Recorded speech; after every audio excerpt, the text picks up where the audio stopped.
Hello, good morning. Welcome to today's morning bulletin. Myself, Matt Addison, and Emmet Gates here with you today to have a bit of a chat really about what could be a massive week for Liverpool. The first of a few of those, in fact. Of course, after Liverpool beat Watford on Saturday, it's Benfica away on Tuesday, Manchester City at the Etihad to come next weekend, then Benfica and Manchester City again next week too, Emmet. So let's start with Benfica, the first game. People sort of not really talking too much about this one, even though it's a Champions League quarter-final. A couple of eyes have already started to turn to the weekend, but got to go one game at a time, as Jurgen Klopp, I'm sure, will say later on in his press conference. How tough a game are you expecting Benfica to be? Yeah, I mean, any team that gets to the quarterfinal of the Champions League, they aren't going to be a rubbish team, It is definitely going to be a difficult challenge for Liverpool. On the other hand, they could have got a lot worse of a draw. The draw has been kind to them. So in that regard, Jurgen Klopp will look on it favourably. But yeah, Benfica, they're no mugs, and they showed that against Ajax. Many expected Ajax to go through in the round of 16, but Benfica pulled it off. And yeah, they will definitely. I don't think they can be underestimated by Liverpool fans. Yes, of course, there could have been tougher opponents in the quarterfinal. They could have got Man City, so we could have had 4 games against Man City. But yeah, it will definitely be a very tough challenge, and I don't think, obviously, and even naturally, all eyes are kind of on the weekend and the City game. But as you say, you have to take it one game at a time, and yeah, Benfica should not be underestimated.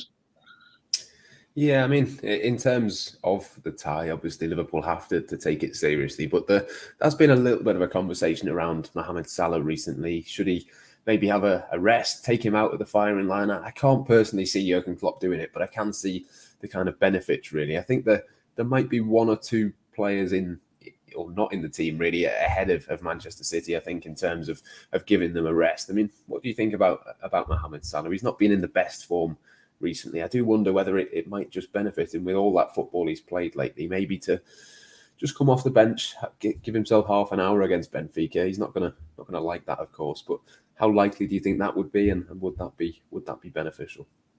Yeah, I mean, I don't have stats off the arm, but I feel like Salah hasn't scored as many goals in 2022 as he did in 2021. I mean, I could be completely wrong on that, but it's just how I feel having watched and covered Liverpool all this season. He just doesn't seem to be firing in all cylinders. And yeah, you're right. I think a break maybe would be in his best interest.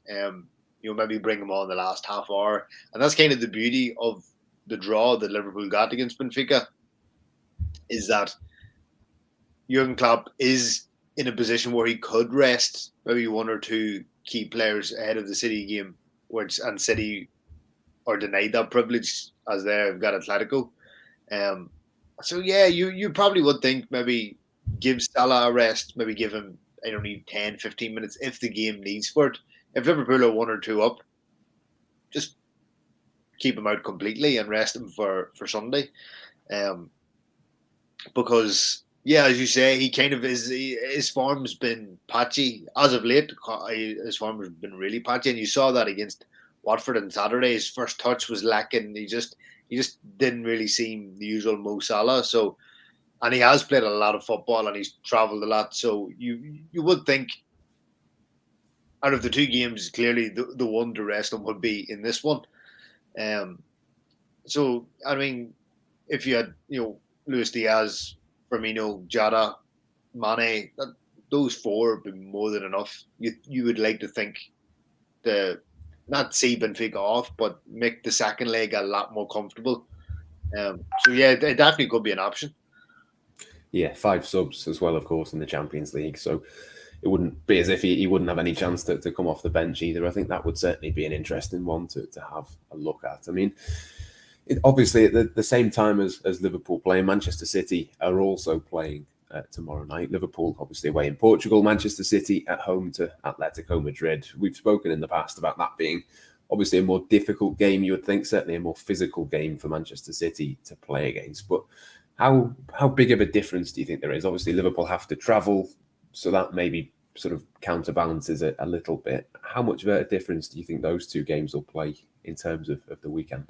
Yeah, it's massive. I mean, the quality difference between Atletico and Benfica is big, and with the Diego Simeone side, it is going to be tough, very very tough. We saw that in the 2 games against Manchester United in the round of 16.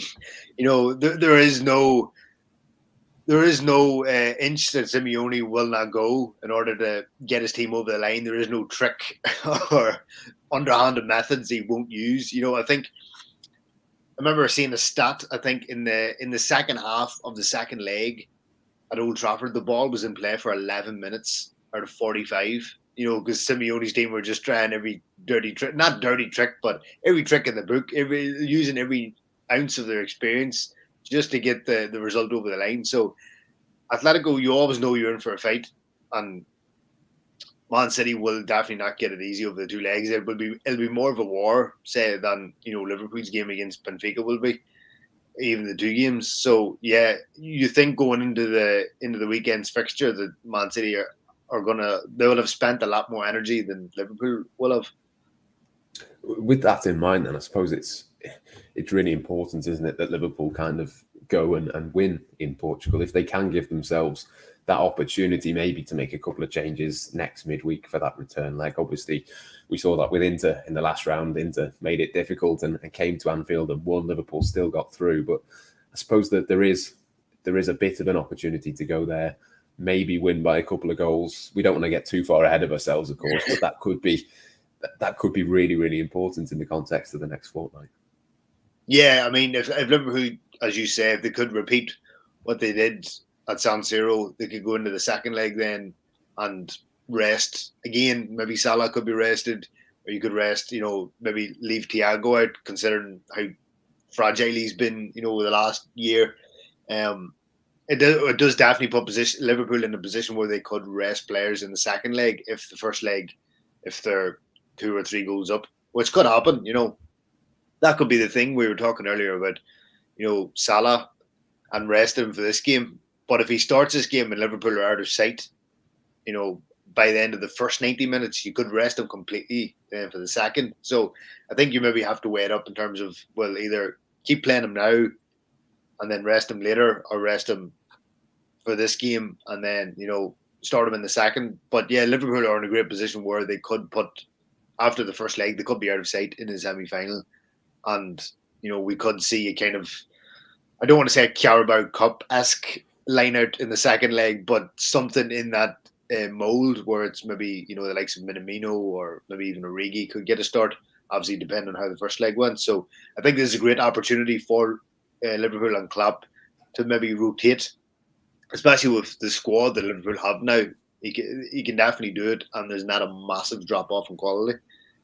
Yeah, absolutely. It's getting that balance, isn't it? At the start, we said it's going to be really hard for Liverpool. Now we're saying maybe go there and win by 2 or 3 and go into bed. But I'm sure Liverpool will take it absolutely seriously. And I'm sure they will as well, even though they won't admit it. They'll probably have one eye on the weekend as well. We know how big that game in the Premier League is against Manchester City. Obviously, Manchester City again as well the following weekend in the FA Cup semi-final as well. I mean, just in terms of City and Liverpool and that rivalry, it feels like a big couple of weeks, not just in this season, but in the kind of Pep versus Klopp type thing, City versus Liverpool, the kind of modern rivalry that we have now between those two teams. It does really feel like this could be a massive portion, not just of this season, but just in the wider context of that. Yeah, I mean, I think I wrote this a couple of days ago. This month and these 2 games could outline just not how the season goes in terms of winning trophies, but it could define, either man's legacy. If Liverpool win both, they get that at a big step closer to a possible quadruple, which is be unprecedented in English football. But even if maybe Liverpool drop out of, I don't know, the Champions League, there's still a treble, 2 cups and the league, and that would only further cement Klopp's legacy as maybe arguably the greatest Liverpool manager ever, considering the quality of City and their coach and all their wealth of resources. Liverpool, for a lot of the Klopp reign, have kind of been fighting with one arm tied behind their back. And if Klopp and Liverpool were to merge with 2 wins against City and go on to win a treble or quadruple, then that Klopp's standing in our Klopp's position in the pecking order of Liverpool's greatest managers just goes up and up and up, and he could then finish maybe in a couple of years as the greatest manager we've ever seen at Liverpool. So I think this next couple of weeks could define a lot more than just how this season plays out. Yeah, certainly it does feel like a big fortnight, or possibly a big 6 or 8 weeks for Liverpool, depending on how it all goes. And of course, it all starts today. We'll have press conferences from Jurgen Klopp and from Benfica, as well as training from both teams as well for you on the way later on, as well as the Blood Red podcast. Tomorrow, there's all of the usual stuff around the game, as well as the first leg of the Champions League quarter-final takes place. And then, of course, it's all eyes on the Etihad on Sunday in what could be a Premier League classic. For now, though, that will just about do us. We'll see you very soon.